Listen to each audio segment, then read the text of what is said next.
মা আমেনা যখন রাস্তায় চলতেন, এ ভাই যারা নবীর বিষয়ে কুমন্তব্য করে তাকে একবার ভাবা দরকার। যারা আমার নবী তো দূরে থাক, নবীর মা যখন রাস্তায় চলেছে, রাস্তায় চলতে চলতে যেই জায়গাতে পা রেখেছে, যেই পাথরে পা রেখেছে, সেই পাথরটার সাথে সাথে গলে মম হয়ে গেছে।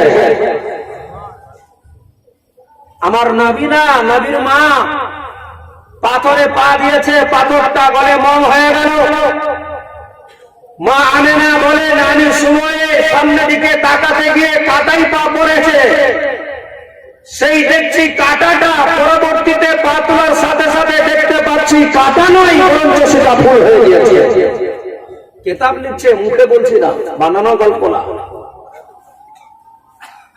মা আমেনা বলেন, যখন রাস্তায় আমি চলি সেই সময় খেজুর গাছগুলো এত হেলে যায় আমার উপরে যে মনে হচ্ছে আরেকটু হেলে গেলে মনে হয় আমার উপরে পড়ে যাবে। নিজের শ্বশুর আব্বাকে বলে, আব্বা আমি যখন রাস্তায় যাই গাছগুলো ঝুঁকে মনে হচ্ছে আমার উপরে পড়ে যাচ্ছে। আমার নবীর দাদু বলে, মা রে, ও বৌমা তুমি জানে না, আর তুমি এই বিষয়ে ভয় করো না।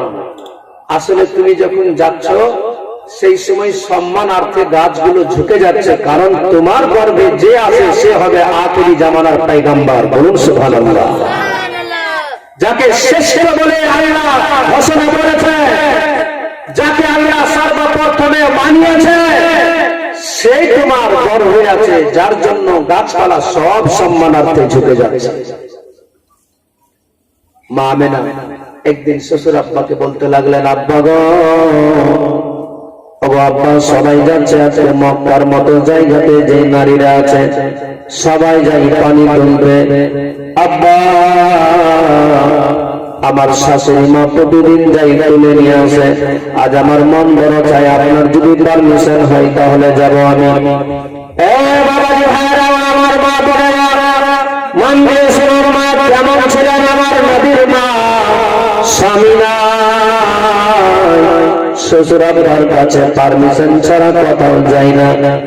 মারে তোমাদের বলি, মা নিজের শ্বশুর আব্বাকে এমন ভাবে আদর যত্ন করবে, শ্বশুর আব্বার সঙ্গে এমন ব্যবহার দেখাবে যে শ্বশুর আব্বা আপনার প্রতি মুগ্ধ হয়ে যাবে, যে নিজে মা বলে তোমার বেটি বলে ডাকতে বাধ্য হয়ে যাবে। আর তুমি যদি কুব্যবহার দেখাও, শ্বশুর আব্বার সঙ্গে ভালোভাবে কথা না বলো, তাহলে সেই শ্বশুর আব্বা তোমার বেটি বলতে মনে তার দ্বিধাবোধ হবে। আর যদি তুমি নিজে একটি হয়ে যাও, তাহলে সে বাবা বলতে বাধ্য হয়ে যাবে। আমার নবীর মা কেমন ছিলেন? নবীর মা বলছেন, আব্বা গো, আপনার যদি পারমিশন হয় তবে যাব, নচেৎ যাব না। আব্দুল মুত্তালিব বলেছিলেন, মা তোমার যদি এতই মনের আশা রয়েছে, এতই তোমার মনের বাসনা, যাও না, সবাই যাচ্ছে, তোমাকে কেন আমি বাধা দিব? যাও, তুমিও যদি যেতে চাও।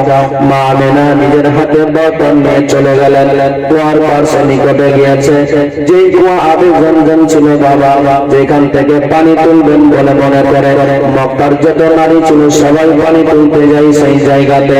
আমার নবীর মাও সেই দিনে গিয়েছে, সব নারীরা, মক্কার যেই নারীরা পানি তুলতে গিয়েছিল, তারা যখন পানি তুলে বাবা দেখতে পাওয়া যায় বালতিটা যখন ছাড়ে 100 থেকে 150 ফিট নিচে পানি রয়ে আছে, দড়িটা অনেক লম্বা ছাড়তে হয়।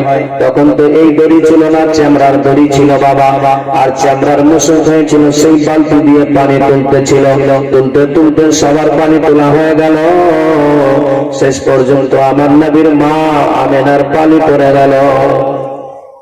মা আমেনা সিরিয়ালে চলে এসেছে, বালতিখানা যেমনি হাতে নিয়েছে কুয়ার মধ্যে ফেলতে যাবে, সেই সময় আমার আল্লাহ তাআলা বলে, জিবরিল যা যা তাড়াতাড়ি করে কাবাখানার নিকটে গিয়ে পৌঁছে যা তাড়াতাড়ি করে।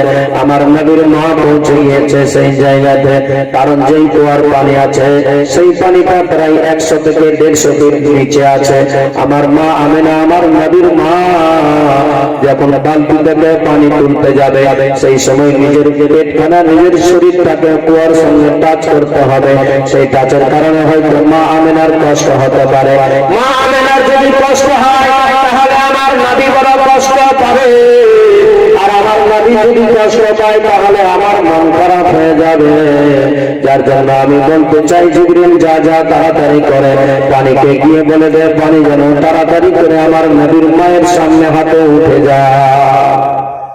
যেমনি এই কথা বলেছে, মা আমেনা যেন নিজের চোখটা দেখতে পায় যে মক্কার নারীরা বালতিকে ছেড়ে 100 ফিট নিচ থেকে পানি তুলতে হয়েছে। মা আমেনা যেমনি বালতিটাকে ছাড়তে যাবে, খোদার হুকুমে ওই পানিটা এত দ্রুত গতিতে উপরে উঠতে লেগেছে।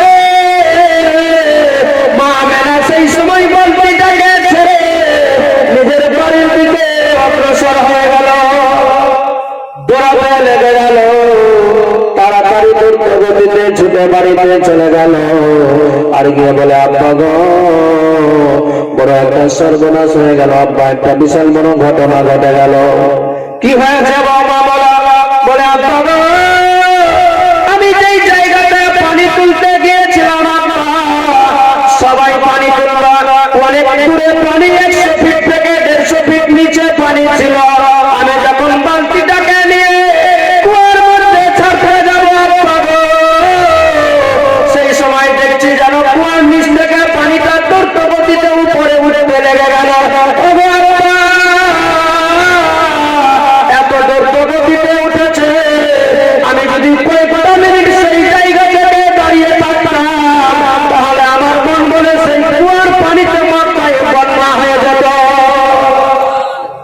জোরে বলে, ওগো আব্বা, যদি আর আমি একটু অপেক্ষা করতাম আর বাবা, তাহলে মনে হয় যে পানির গতিবেগ ছিল সেই পানিতে সব সয়লাভ হয়ে যেত আব্বা। যার জন্য আমি দেরি না করে তাড়াতাড়ি করে দৌড়ে চলে আসলাম। আমার নবীর দাদু আব্দুল মুত্তালিব বলতে লাগলেন, বৌমারে, চিন্তার কোনো কারণ নাই মা, আসলে তোমার যেন কষ্ট না হয়, যার জন্য আল্লাহ তাআলা কুয়ার পানিকে উপরে তুলে দিয়েছে। কারণ আব্দুল মুত্তালিব সব মোটামুটি করে বুঝতে পারতেন না, সবই বুঝতে পারতেন আল্লাহ তাআলা কেমন শান, মান, সম্মান আমার নবী। আল্লাহ তাআলা সারা দুনিয়া জাহানের জন্য রহমত করে বানিয়েছে। যেই নবী দরদি ছাড়া আপনার দরদি কেউ হবে না।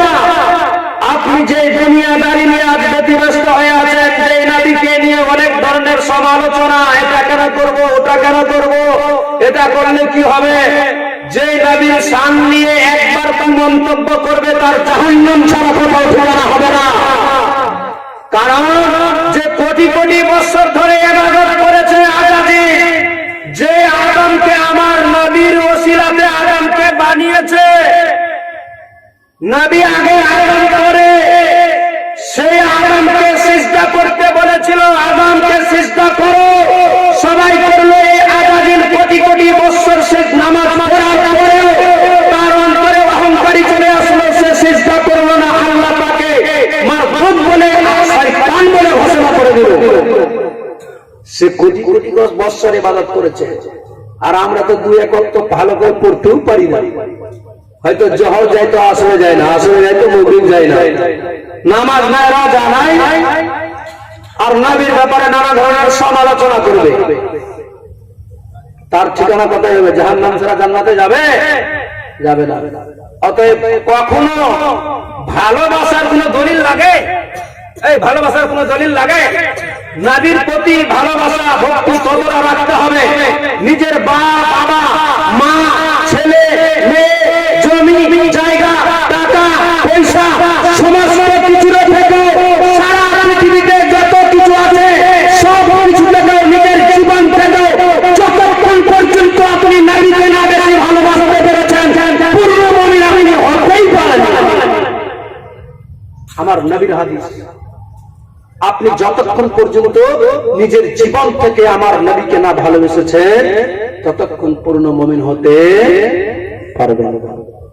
সেই নবীর বিষয়ে কোন রকমের সমালোচনা করা যাবে না। কারণ আমার নবীজির বিষয় নিয়ে একদিন ওমরে ফারুককে আমার নবীজি জিজ্ঞেস করছে, ওমর, তোমার নবীকে তুমি কতটা ভালোবাসো? বলে, ইয়া রাসূলুল্লাহ, জমি জায়গা টাকা পয়সা বাবা মা ছেলে মেয়ে বিবি বাচ্চা যারা আছে সবার থেকে আপনারা বেশি ভালোবাসি। আমার নবী বলেন, ওমর, তুমি এখনো পূর্ণাঙ্গ মুমিন হতে পারোনি। নবীর সাহাবী তো সেই সাহাবী ছিল না? আল্লাহ তাদেরকে বুঝার শক্তি দিয়েছিল, তিনাদের মেধা শক্তি ছিল, ব্রেন শক্তি ছিল, সেইভাবে সঙ্গে সঙ্গে বলে, ইয়া রাসূলুল্লাহ, ইয়া হাবিবাল্লাহ, নবী গো, জমি জায়গা ছেলে মেয়ে বাবা মা সব চাইতো, নিজের জীবনটাও চাইতো আপনারে আমি বেশি ভালোবাসি। আমার নবী বলেন, ওমর, তুমি এখন পূর্ণাঙ্গ মুমিন মুসলমান হয়ে গিয়েছো।